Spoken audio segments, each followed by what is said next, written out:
নমস্কার, আমি একটি কবিতা বলবো। কবিতার নাম ভবিষ্যতে। কান্ত ভট্টাচার্যের লেখা। স্বাধীন হবে ভারতবর্ষ, থাকবে না বন্ধন।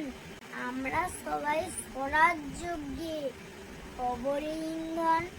বুকের রক্ত দিব ঢালি স্বাধীনতারে, রক্ত বাণে মুক্তি দেরে ভারত মাতারে।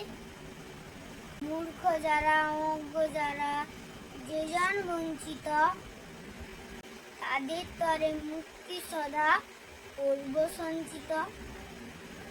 আসি মজুর দিন দরিদ্র সবাই মোদের ভাই, একসরে বলবো মোরা স্বাধীনতা চাই। থাকবে না মতভেদ আর মিথ্যে সম্প্রদায়, ছিন্ন হবে ভেদের গণ্ডি কঠিন প্রতীক্ষায়। আমরা সবাই ভারতবাসী, শ্রেষ্ঠ পৃথিবীর। আমরা হব মুক্তিদাতা, আমরা হব বীর। নমস্কার।